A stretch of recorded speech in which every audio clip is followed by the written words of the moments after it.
नमस्कार मंडळी, सुवर्णा रेसिपी या माझ्या यूट्यूब चॅनलवर तुमचे हार्दिक स्वागत आहे।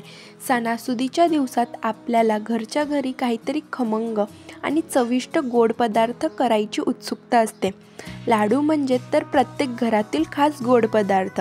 आज आपण बनवणार आहोत बेसन आणि मूग डाळीचे लाडू। चला तर मंडळी, रेसिपीला सुरुवात करूयात। मूग डाळ भाजणे। सर्वप्रथम मूग डाळ मंद आचेवर भाजून घ्या। डाळ हलक्या तपकिरी रंगाची झाली आणि खमंग वास आला की डाळ तयार झाली। अशाच प्रकारे आपल्याला चण्याची डाळ देखील भाजून घ्यायची आहे। टीप: डाळ पटकन जळते, त्यामुळे सतत हलवत राहा। भाजलेली डाळ गाळ झाल्यावर मिक्सरमध्ये फिरवून बारीक पीठ करून घ्या। टीप: डाळ पटकन जळते, त्यामुळे सतत हलवत राहा। भाजलेली डाळ गार झाल्यावर मिक्सरमध्ये फिरवून बारीक पीठ करून घ्या। आता आपण इकडे पॅनमध्ये 3 ते 4 चमचे तूप घालून अर्धा किलो बेसन मंद आचेवर परतवून घेणार आहोत।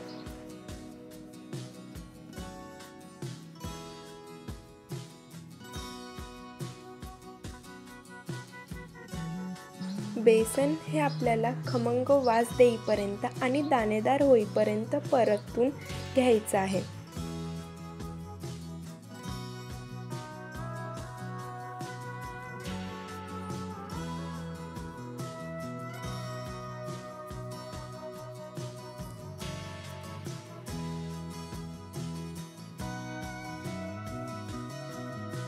तुम्ही बघू शकता इकडे पिठाचा रंग बदललेला आहे आणि पीठ हे अर्ध्या प्रकारे व्यवस्थित भाजलं गेलं आहे।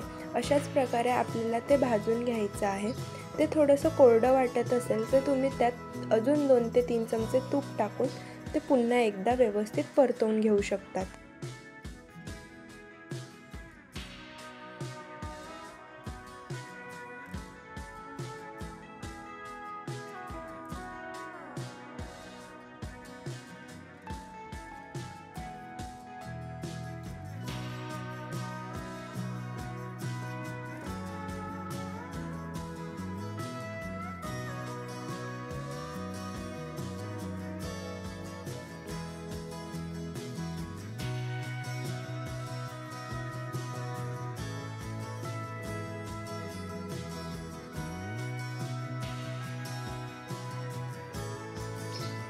तुम्ही बघू शकता आपलं पीठ हे दाणेदार व्यवस्थित परतवून तयार झालं आहे।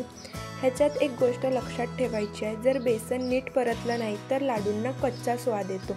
म्हणून आपल्याला जेवढं पीठ हे व्यवस्थित परतवता येईल त्या प्रकारे तुम्ही ते व्यवस्थित परतवून घ्यायचं आहे।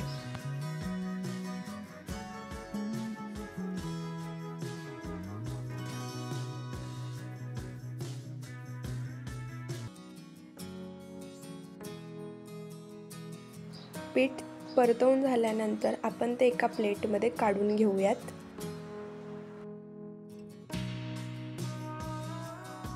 जसं आपण बेसन भाजून घेतलं, आता त्याच प्रकारे आपण मुगाच्या डाळीचं पीठ देखील व्यवस्थित गॅसवरती परतवून घेणार आहोत।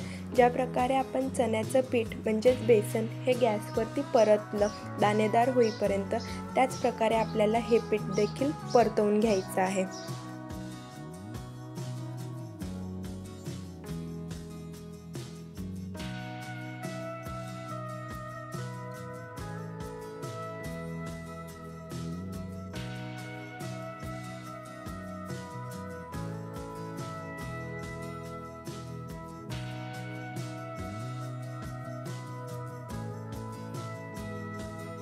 तुम्ही बघू शकतात हे पीठ देखील दाणेदार आणि चांगलं खमंग होईपर्यंत परतवून तयार झालेलं आहे।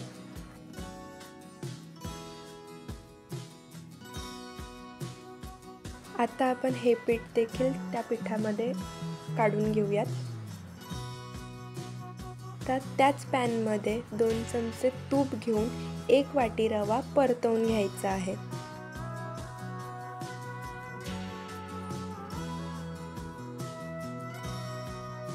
रवा घालण्यामागचं कारण म्हणजेच लाडूंना छान दाणेदार टेक्स्चर येतं आणि ते तोंडात विरघळताना अजून मस्त लागतात।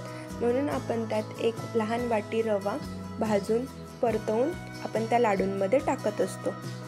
तुम्ही बघू शकता रवा देखील आपल्या तुपात व्यवस्थित परतवून तयार झालेला आहे। आता आपण तो देखील त्याच प्लेटमध्ये काढून घेऊयात। रवा काढून झाल्यानंतर इकडे मी 2 चमचे पुन्हा एकदा तूप घेऊन त्यात ड्रायफ्रूट्स परतवून घेणार आहे.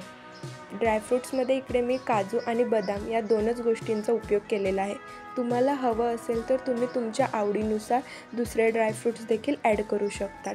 ड्रायफ्रूट्स खमंग भाजून झाल्यानंतर ते देखील त्याच प्लेटमध्ये काढून घ्यायचे आहेत. आता पीठ थोडं थंड झालं की त्यामध्ये आपण पिठी साखर व वेलची पूड टाकणार आहोत. मिश्रण कोमट असताना साखर टाकावी. जर खूप गरम असेल तर साखर वितळून मिश्रण ओलं होते आणि त्यामुळे लाडू वळत नाहीत. म्हणून आपल्याला हे कोमट झाल्यावरतीच त्यामध्ये पिठी साखर टाकायची आहे. आता आपण सर्व मिश्रण चांगलं एकत्र मिक्स करून त्याचे लाडू वळून घेणार आहोत. हाताला तूप लावून लाडू वळून घ्यायचे आहेत. तुम्ही बघू शकतात किती व्यवस्थित मध्यम आकाराचे लाडू आपल्या इकडे तयार होत आहेत. वळायला अगदी सोपे आणि पटकन तयार होत आहेत. नेहमी लाडू हे छोटे छोटे वळले की खायला जास्त मजा येते आणि ते नीट टिकतात. आपण इथे अर्धा किलो बेसन आणि अर्धा किलो मूग डाळ घेतली आहे. या प्रमाणात साधारणपणे 75 ते 80 मध्यम आकाराचे लाडू तयार झालेत. लाडू हवाबंद डब्यात ठेवल्यास ते 15 दिवस सहज टिकतात. अशा प्रकारे इकडे मी सर्व लाडू व्यवस्थित प्रकारे वळून घेतले आहे. मुलांना हा उत्तम हेल्दी स्नॅक्स आहे. ते डाळी खायला टाळाटाळ करतात, पण हे लाडू त्यांना नक्की आवडेल. तर मंडळी, असे आपले बेसन आणि मूग डाळीचे लाडू एकदम खमंग, दाणेदार आणि तोंडात टाकताच विरघळणारे तयार झाले आहेत. दिसायलाही सुंदर आणि खायलाही अगदी बाजारात मिळतात. तसेच सणासुदीला असा गोड पदार्थ घरातल्या वातावरणात अजून गोड होतो. म्हणून ही रेसिपी एकदा तरी नक्की करून बघा. रेसिपी आवडली असेल तर लाईक करा, कमेंट करा आणि चॅनलवरती नवीन असाल तर चॅनलला सबस्क्राईब करायला विसरू नका. पुन्हा भेटूयात अशाच एका नवीन खास रेसिपीसोबत. तोपर्यंत धन्यवाद.